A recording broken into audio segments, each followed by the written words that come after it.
So, Sharon, it's fantastic to have you on this episode of Leadership Bites. Welcome. It's lovely to be here, Guy.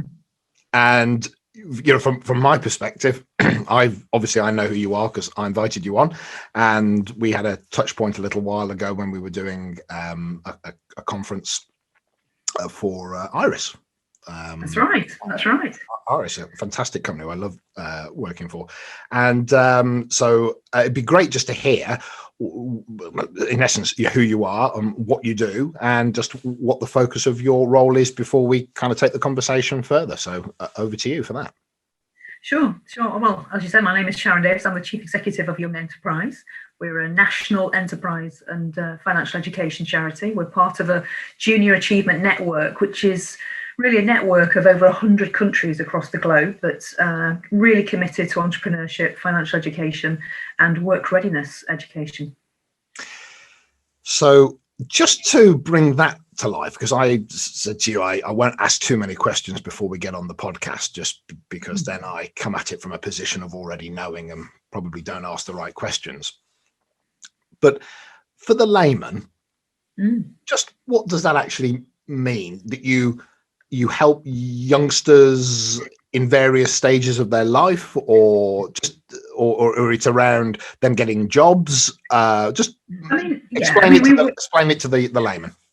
I mean, essentially, it is really helping young people build those critical skills to learn to earn and manage their money. Right. Enterprise education, financial education, integrated. You can't really have one without the other. So learning to earn, so really developing those critical skills, whether that being entrepreneurship within your own, going up and setting your own business, but that's not always the case. Or also being entrepreneurial or enterprising within someone else's business. So developing some key skills. Now that can start at 5. You can introduce children to enterprise at 5. We have a fiver challenge where they'll have £5 to make an enterprise for a month. They give the £5 back and they keep profits. So, and we have some great examples of fiver challenges, but the key is really helping young people to develop those skills so they can go out into the world, be prepared for the world of work. And it's changing so fast. And we feel that that's really important. And to date, we were set up in 1962, and so we'll be 60 years old in 2022. And over that period of time, 4.5 million young people have benefited from our programs. I'm really fascinated by that. I've got 2 children who are sort of polar opposites of each other, and of course, if you are listening to this, kids, in due course, I've not judged you and pigeonholed you, just in case they hold this up to me in a decade and go, well, you'd already decided what we were going to do. But one of them is very academic and etc. And I would hazard a guess would go into that space. Don't have to, son, it's okay. And the other is not in that way inclined, but they are as smart as each other. As each other. The other one's got a street smart about him. He's got a humor about him. They're just built differently. And I can imagine that the one would go down that atypical academic route, but the other would move into that. He actually would benefit from understanding, that enterprise mindset, and it would be a different set of things, but he wouldn't benefit from. So I'm quite interested in how that would play out for different personalities. Or actually, guys, it's not as simple as that. It's not about any age, any educational background. It doesn't matter what you're going to become. The purpose of it still fits. So it's quite interesting. And the point you raised there is really important nowadays, because an enterprising mindset, particularly even for academics, is really important. That growth mindset. The kind of normalizing of failure as part and parcel of the learning process. It's a step you need in order to discover new things, to innovate, to iterate. I think that's really important. And that enterprising mindset in the environment that we're living in right now is really important. We need hope. We need to have a mindset which is about growth, which is a kind of about better understanding, because it's better understanding which will uncover. I guess Obama talks about third spaces, doesn't he? That third space understanding will only come from a different mindset, not one that kind of just stays in one space. So I normally go backwards to go forwards, but I'm just going to, which is to learn a little bit more about you. But I'm just going to pause here for a little bit longer while I'm following this thread. Do you have a demographic? Is there an age? Is there an age range? What is the kind of the way you're aiming those bullets, so to speak, for who it is that you're after? So we work with children from the age of 5 right through to undergraduates at 24, providing financial education and enterprise education. We also work with educators, whether that be teachers. We support teachers in terms of developing resources for the curriculum. We work with youth workers. Anybody who's in that professional space who are able to support young people to develop those skills. The movement is about helping young people develop those skills to learn to earn and to manage their money. So it's much more of, children learn their attitudes about money at the age of 7. So, you can imagine, if you've come down from space and you're kind of in a supermarket and you're standing behind a big person, if you're a child, and that person gives a card to something, have all of this shopping on a conveyor belt. They give a card to the cashier. The cashier says, "Would you like cash back?" The person says, "Yes, please." And they get like 45, 40, 50 pounds cash back. I mean, how does that work? You get all of this stuff and you give a card and then you get this 50, so financial education is really important. If someone doesn't explain that to somebody, you're in a situation where, you really do. It really is important to learn the value of money and exchange of money at an early age. So I had this very linear moment with you a moment ago where I went, well, one child who I think might be that way would go off and sort himself out, and the other one might need, some guidance in that space. So already I'm learning, well, actually, that's not really the lens, is it? The lens is a much more holistic approach to, well, it doesn't really matter, guy, that's not the point. It's actually that knowledge and that skill is probably a requirement for any human being at any stage in their life, and that mindset is contextual to where you are. But actually the mindset is the knowledge around it is inherently true. You would just apply it in your own context. Absolutely. There you go. You see, I've already shifted my thinking. So that's helped already. So brilliant.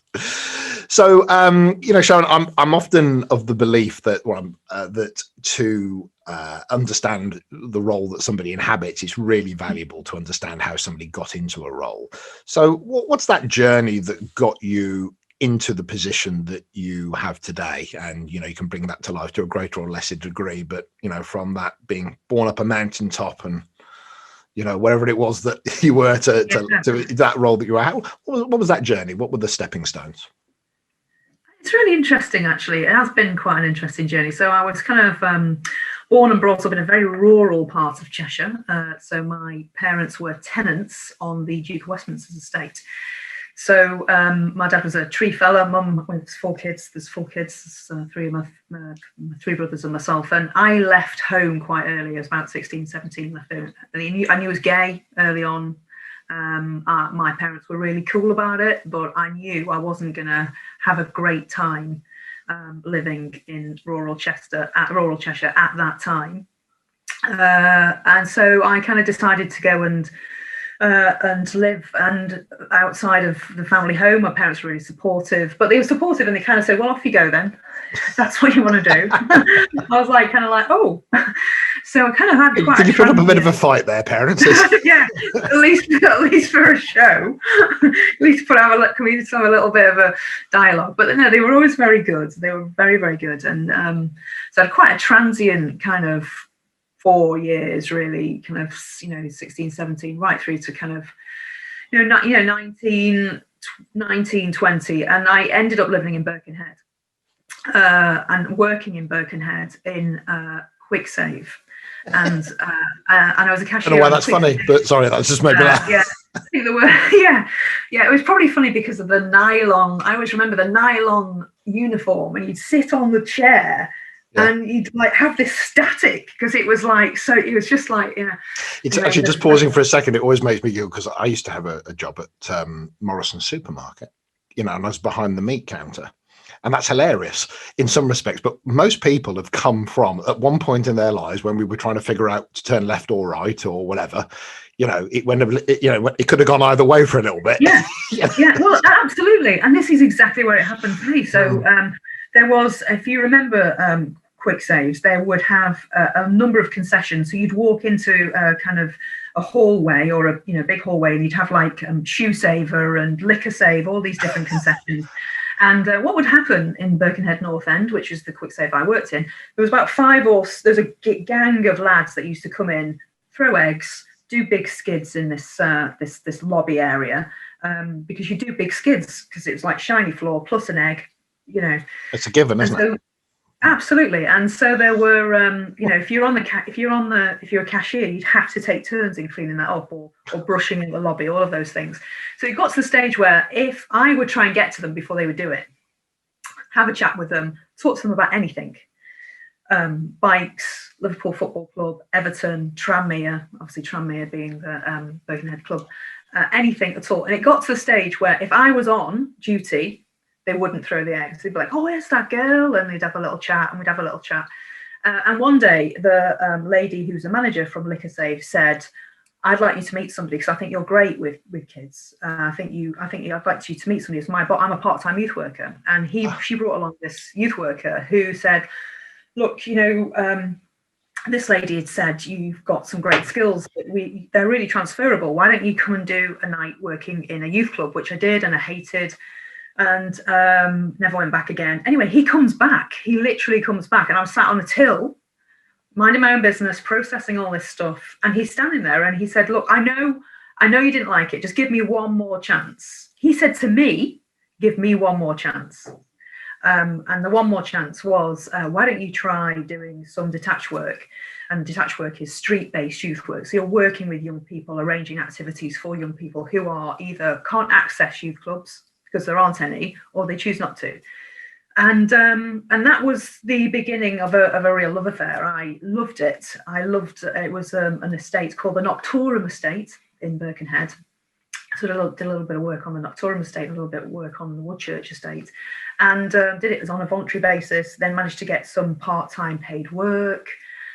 From there, I accessed a training course, got really some great support from Wirral Youth Service, and started to think about actually doing this full time. So went to John Moores and got in at John Moores and got my youth work qualification, and from there got a full-time job eventually in Cumbria, working with young people who are excluded from school.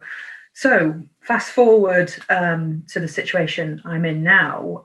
I'll just move back a little bit. I was working for Wirral Youth Service, which then became the Connection Service, and they gave people opportunities to do a master's. And I said, I don't want to do a master's in education. I'd like to do an MBA. And they said, "Oh, why do you want to do that?" And I just fancied the idea of doing something different. So with that MBA, I wanted the opportunity to, understand the operations of charity, which is how I ended up working as an operations director for Young Enterprise. I guess the thread that's run throughout my career since being, 2021 is that break that I got in the quick save from the youth worker called Terry Hall. Has just been, I've just felt it so deeply within me ever since that it's a debt I always want to pay forward, because I would not have been in the situation I'm in now, which is a huge privilege, without that person who came back and said, "Give me one more chance." That's amazing, isn't it? And for me, that's the essence of why I do what I do. Do you have a sense of why, just interestingly enough, being in the social club was different to you to then, inverted commas, working outside? I mean, obviously the environment's different, but in what way? It's people that were already there, where there was no challenge to it, or what was it that made it different for you? I don't know what it was. Maybe I saw more of me as a younger person in some of those people that were kind of either couldn't access or chose not to access. Maybe I saw some of that. sometimes behavior that's presented doesn't belie the kind of real reason, does it? So, you're kind of either hiding something, or you're protecting something, or you're defending something. And I think, the more I got to know some of those young people, which was a hugely privileged position to be in. So we'd go on residentials, we go on outdoor education residentials, and we do 5-a-side on a Friday night from like 7 till 10. Those kind of things were really great opportunities to see young people open up, and they became so much more than what they were given credit for on first hand by lots of people. Say, well, why are all these kids hanging around on the streets? You're talking about, this was, the very early 90s. So, in the Merseyside. So you can imagine the kind of culture or the kind of narrative that was about young people.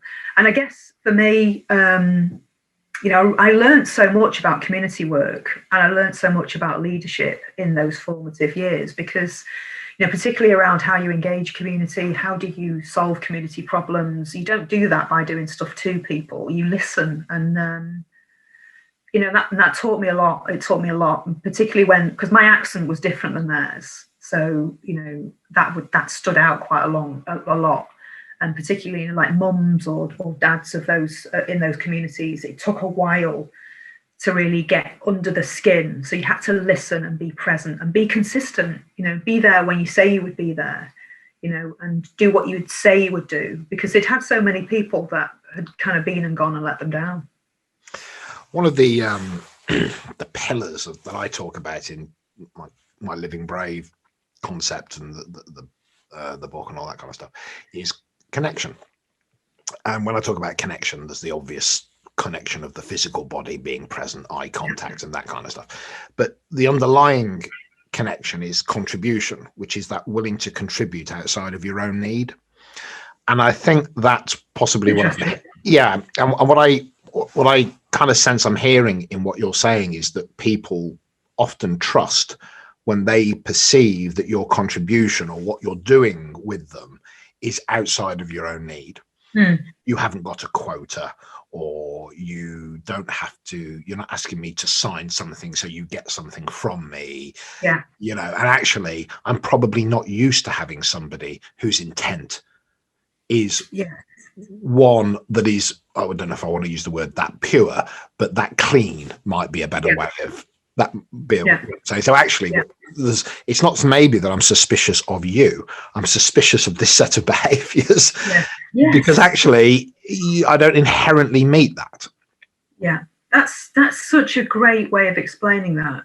Such a great way, because what I learned, Guy, was that some of those communities are the most, I'm saying are, not rather than were, are the most resourceful and resilient. And we talk about communities and think about communities within a COVID setting. I think you're right. I mean, there's assumption that there's a deficit model very often, and my experience was very, very different. And I think to your point there, I think people respected the fact that their view was respected. I've got a pretty good friend of mine, James, who will prick his ears up if I tell him to listen to this episode of the podcast. And James is one of those guys who's one of the most intelligent people I've ever met, one of the most savvy people I've ever met. But he didn't go to university, and he didn't go that route. He had a very challenging childhood, and he ended up working in an industry in London where he does various things around security work, and he has people that work in the security space. But he's I don't know, you'll laugh now when I say this, but he's maybe not as young as he was, but he's still a young man, says a man who's 50, but his story is one of, you're a CEO. You're as competent, as capable as anybody I've ever seen at the top table of any organization I've ever been in. And if you'd have been born into a different family in a different part of the country and had a different route, well, actually, interestingly enough, that may have actually been smoothed off you. That may have actually turned you into something less, strangely enough. Yeah. Or, of course, you'd have been top of your tree he's top of his tree in the space he is now, but he'd have been top of his tree in that commercial space. And it really was me back in the day when I met James, it reinforced my belief that you're right. It's you have to step outside and go, people that very often are in relatively mundane roles, you go, but that person runs a football club and they're part of this, and they've got they play the oboe, or they do that, know, and these people, just across the gamut, I think it's so easy to dismiss. And I'm fascinated by barriers that, and I think maybe that's another thing I'm hearing from you, that is, when you talk to people, there's a barrier. Something's happened, be it cultural, be it the family life, be it whatever it is, but something's happened. And if I can remove that barrier, or this organization can help to get that person, maybe not remove it, but allow the person to handle it, to deal with it, because things don't get forgotten, then what can I release? What's the genie I can let out the bottle? Yeah. I absolutely get that. And I think if we think about your enterprise, our why as a charity is that meaningful opportunities combined with the appropriate support, that might be a volunteer, it could be a teacher, it could be an enterprise member of staff, to build the critical skills and mindset can change young people's futures. So it's all about value add. If you think about, sometimes for me, we talk about kind of skills gaps in young people. For me, it's not about a skills gap, it's about opportunity gaps. So, sometimes it is about removing barriers. In my experience, it's also much more about providing those meaningful opportunities, because if they're meaningful and the young person reflects that they're meaningful, although it doesn't have to be a young person, or the person reflects that they're meaningful, very often than not, that person then makes meaning. And if they've got somebody who supports them to reflect on what they can do with that and next, can make the massive difference.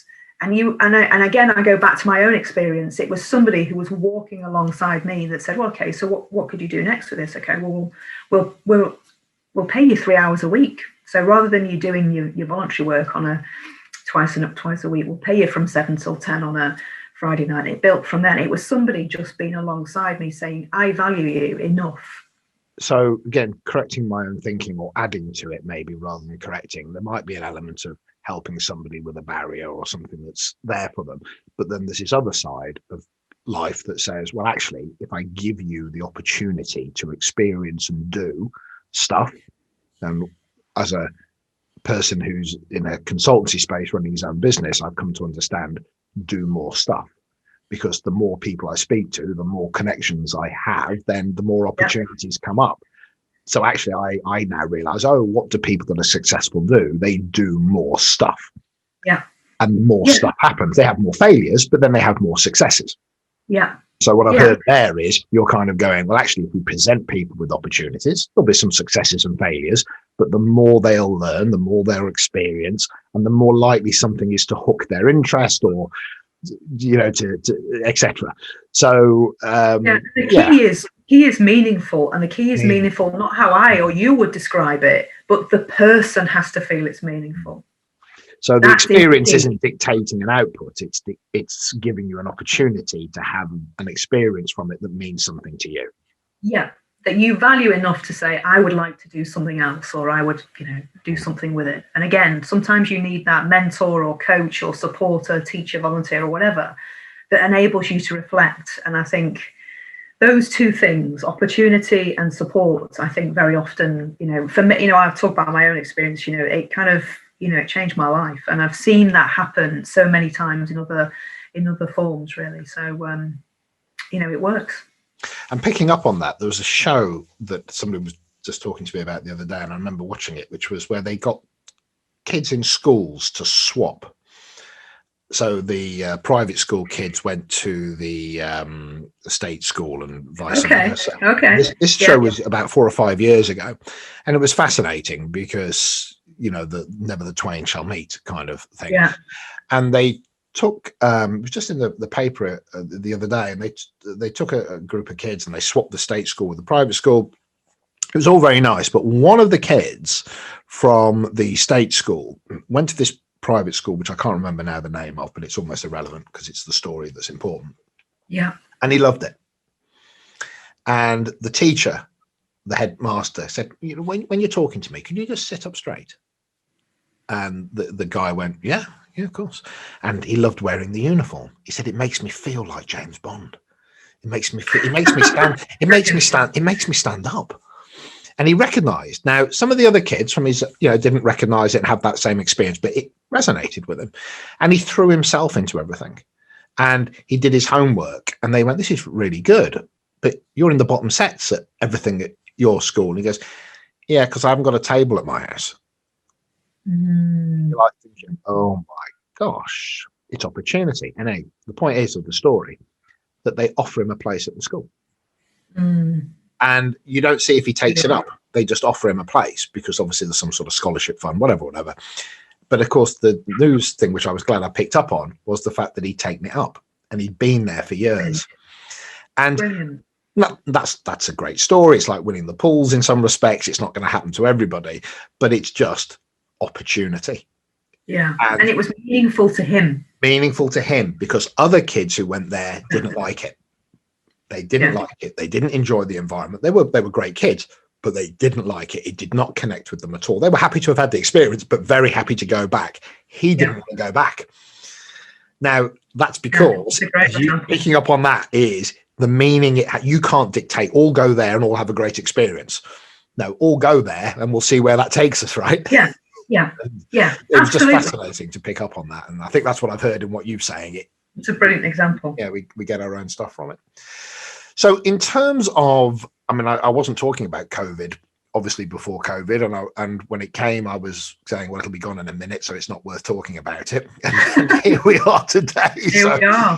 Yeah, my forecasting on that one was a little bit off. Has it curtailed? Has it changed the dynamic of how you act and what you do? What's it meant and what's it been for you that may have made things harder, or have there been outcomes from it that have surprised you? Yeah, well, I guess the delivery model that we have worked with for 50 odd years really has been that face-to-face support, predominantly in schools, with volunteers from the world of work coming in to help young people to kind of process their experiences, that learning by doing. So whether it's setting up and running an enterprise, etc., or doing some financial education workshops.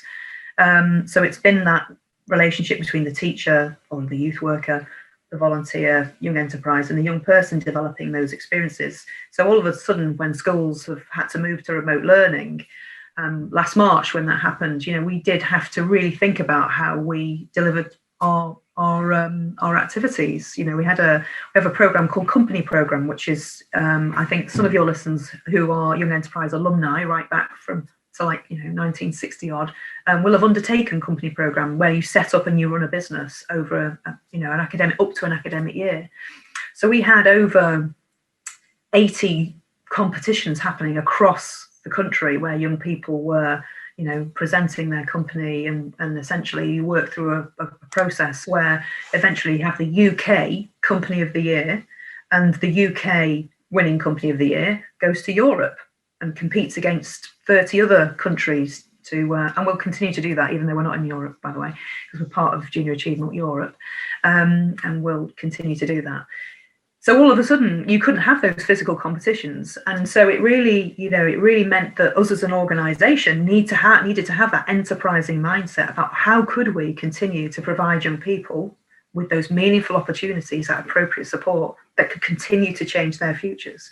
So we moved to digital, we moved to online, and we had 80 odd 80 odd finals that culminated in the UK final, which Steph McGovern emceed for us in her own home. Bless her. Steph McGovern is a young enterprise alumna, so and a very proud alumna. So she was great, and she emceed it for us.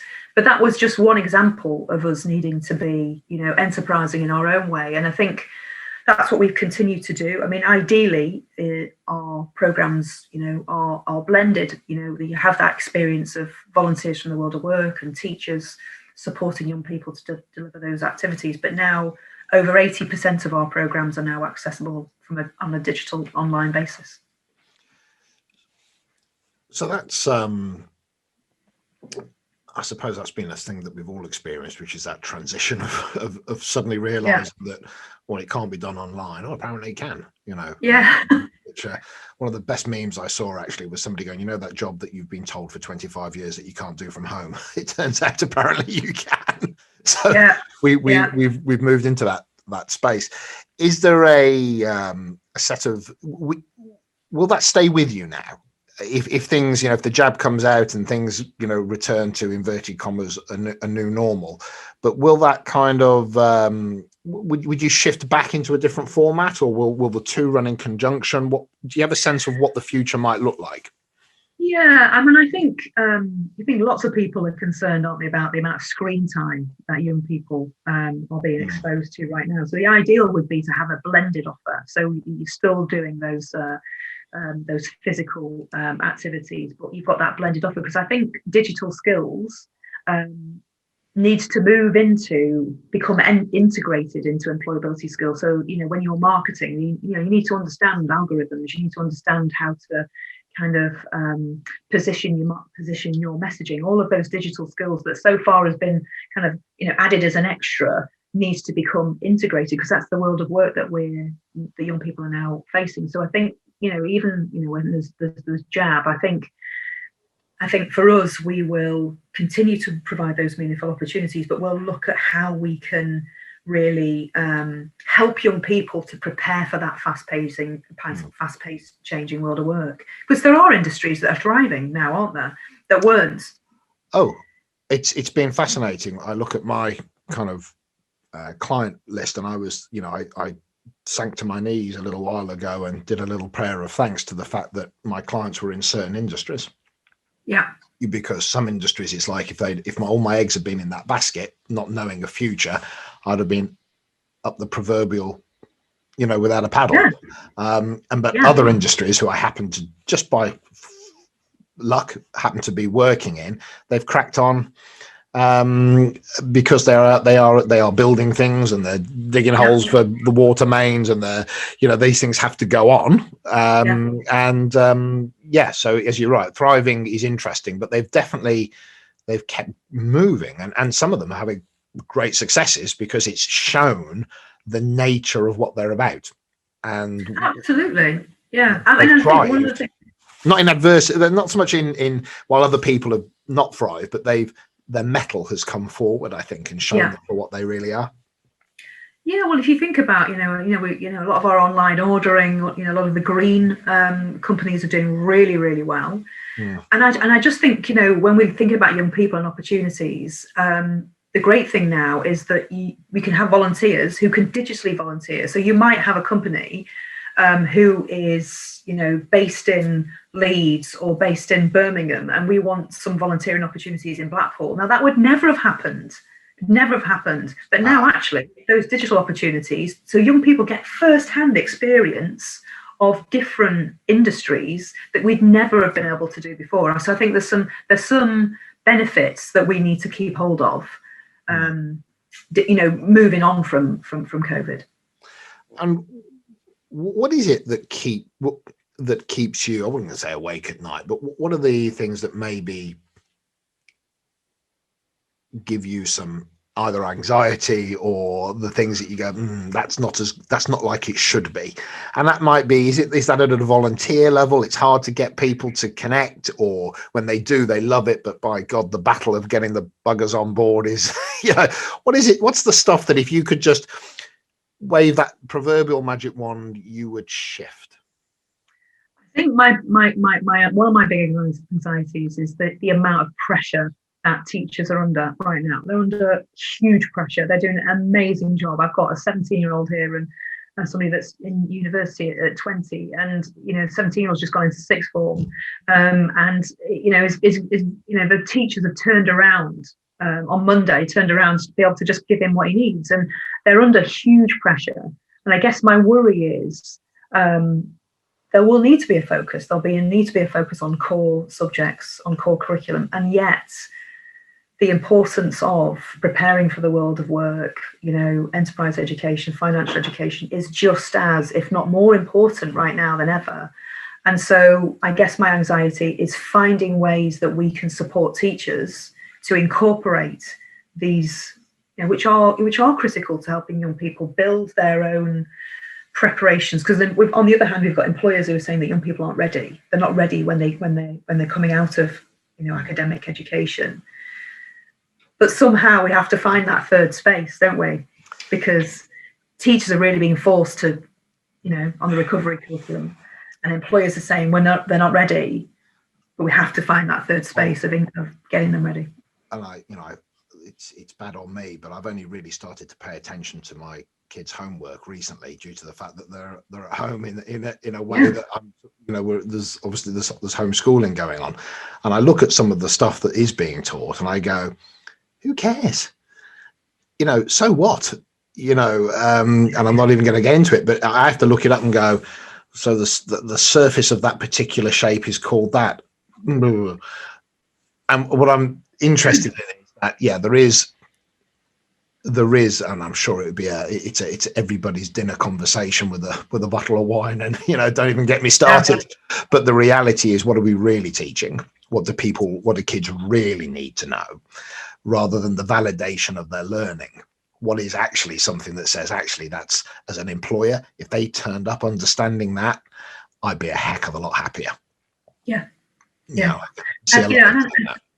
And if you speak to teachers, a lot of teachers really, really appreciate that. They really want to do that. But we have a system which is largely knowledge-based. And so, if you said to me what would be really good, it would be really good if we had parity of esteem in terms of the value that skills have.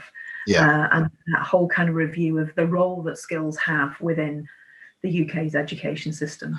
And my little boy, one of them is autistic, and that's made me pay a lot more attention to the different dynamics of children in a class. So in the one class, you've got a kid who's dyslexic, and et cetera. And so that academic bent goes to some kids. They have that natural propensity, and off they go. Thanks very much. But I do suddenly then realize, it's not that the teachers don't care, but there's so few of them. Forget COVID, just there's so few of them, and there's 30 kids in a class. And now that I've had to homeschool 2 little maniacs, let alone 30 maniacs, you go, it's interesting how that distribution curve of, there are certain things that get rewarded and certain things that get left to just flow through because it's easier. But that kid with dyslexia, whose dad's a builder, who says, you want to see him on the building site, what he's like? And you go, interesting. And he's almost in a holding position in the school. Whereas there is so much work that could be done with him that would mean by the time he was 18, he could be up and ready with his own building company and ready to take on the world. But that's there are some great, you've got Careers and Enterprise Company. They work very, very closely with schools, providing that careers education. But I think there is, we need to keep that up. We need to kind of, throughout COVID, really remember the importance of it and the importance of the medium to long term for young people. Of course, it is important to be undertaking the core curriculum and all of those things. And teachers, again, this isn't about teachers who are doing an incredible job. It's that longer term. How do we prepare? Resources and their capability. If there were 15 teachers in the classroom, they'd do anything you want. So it's not, that my statement wasn't a judgment against teachers. It's recognizing how the heck do they do it. Absolutely. 30 of them, a couple of TAs, a teacher at the front, that full distribution of different personalities and academic capability, and you go, I wouldn't want to do it. I used to think it was quite easy. I thought, how hard can it be being a teacher?